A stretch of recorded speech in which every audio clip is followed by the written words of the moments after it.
America, जिसे free world order का नेता, छोटे और असहाय देशों का सेवियर, दुनिया की सबसे उन्नत शक्ति और इस तरह की कई और उपाधियां मिली हैं। आज यही महाशक्ति एक असहनीय कोविड-19 लहर से जूझ रहा है। स्वास्थ्य और मानव सेवा विभाग के अनुसार अमेरिकी अस्पतालों में कोरोना वायरस रोगियों की संख्या 8 महीनों में उच्चतम स्तर 1 लाख को पार कर गई है। परंतु इसके बावजूद न तो पश्चिमी मीडिया इसे कवर कर रहा है और न ही इस पर कोई लेख लिखे जा रहे हैं।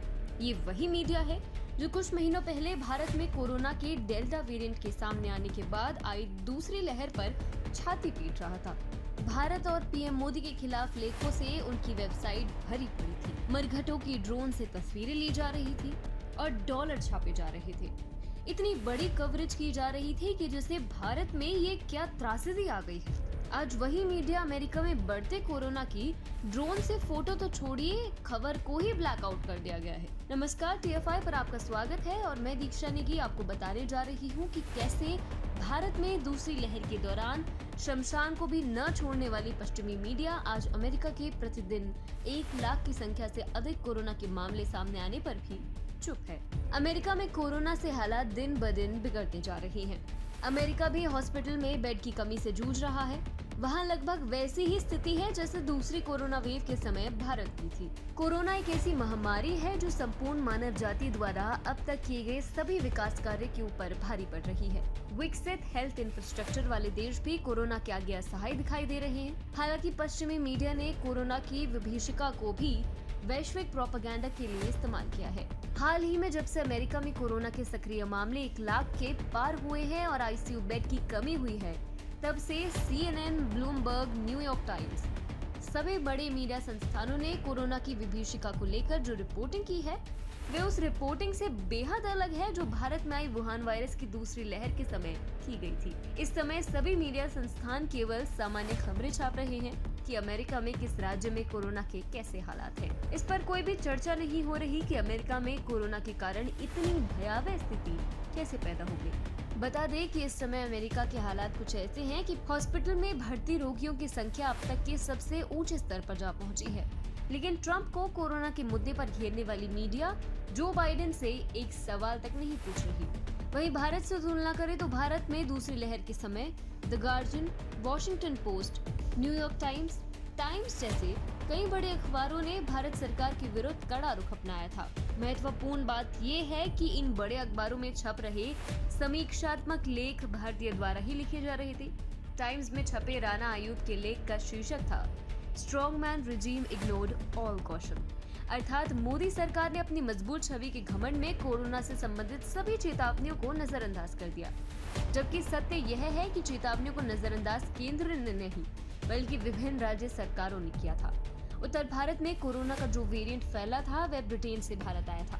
इस वेरिएंट के शुरुआती मामले पंजाब में देखने को मिले थे। तत्कालीन केंद्रीय स्वास्थ्य मंत्री हर्षवर्धन ने उसी समय पंजाब और दिल्ली की सरकार को चेतावनी दी थी तथा यह बताया था कि दिल्ली की सीमा पर लगातार चल रहा किसान आंदोलन सुपर स्प्रेडर बन सकता है। लेकिन राणा अयूब ने अपने लेख में प्रधानमंत्री नरेंद्र मोदी की चुनावी रैली और कुंभ को कोरोना की दूसरी लहर के लिए जिम्मेदार बताया था।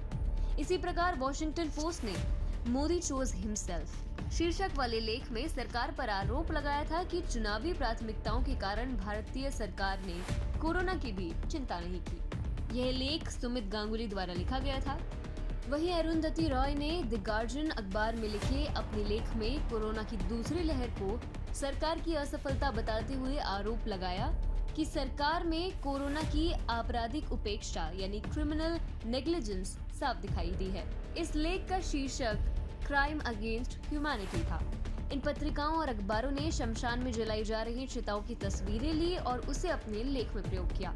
उस समय पश्चिमी मीडिया को मृतकों की गरिमा का भी ध्यान नहीं रहा, लेकिन इस समय पश्चिमी मीडिया ने हॉस्पिटल में तड़प रहे अमेरिकियों की तस्वीरों को अपने लेख में इस्तेमाल नहीं किया है। दरअसल पश्चिमी मीडिया ने भारत की विभीषिका का इस्तेमाल अपने एजेंडा के लिए किया था।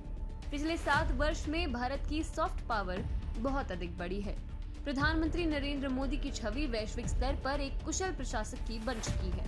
ऐसे में कोरोना ने पश्चिमी मीडिया को एक अच्छा अवसर प्रदान किया, क्योंकि 7 वर्षों में पहली बार मोदी सरकार किसी समस्या से बुरी तरह जूझती दिखाई दी। ये बहुत ही शर्मनाक है कि अपने एजेंडा के लिए पश्चिमी मीडिया ने असंवेदनशील रिपोर्टिंग की और केवल एक पहलू को दिखाया, जिससे आम जनता के मन में डर का माहौल बनी। पश्चिमी मीडिया ने सरकार के प्रयासों को अपनी रिपोर्टिंग का भाग नहीं बनाया। सऊदी अरब, फ्रांस, सिंगापुर ने भारत की तत्काल सहायता की तो इसके पीछे प्रधानमंत्री मोदी के प्रभाव का बहुत बड़ा योगदान था। सरकार ने ऑक्सीजन एक्सप्रेस चलाई, DRDO ने रिकॉर्ड गति से हॉस्पिटल और ऑक्सीजन प्लांट बनाए, लेकिन पश्चिमी मीडिया में इस पर कोई चर्चा इसलिए नहीं हुई क्योंकि उन्हें कोरोना की रिपोर्टिंग नहीं करनी थी, बल्कि उसका इस्तेमाल करना था। वास्तव में एक पक्षीय न्यूज रिपोर्टिंग नहीं, बल्कि प्रोपेगेंडा होती है। आज जब अमेरिकी चिकित्सा तंत्र कोरोना के दबाव में टूट रहा है, तो इसकी रिपोर्टिंग नहीं करना भी प्रोपेगेंडा ही है। पश्चिमी मीडिया के लिए सुपर पावर अमेरिका की छवि पत्रकारिता के मानकों में सबसे पहली प्राथमिकता है, जो दिखाई भी दे रही है। यहाँ आम जनों की जान का कोई खास महत्व नहीं है।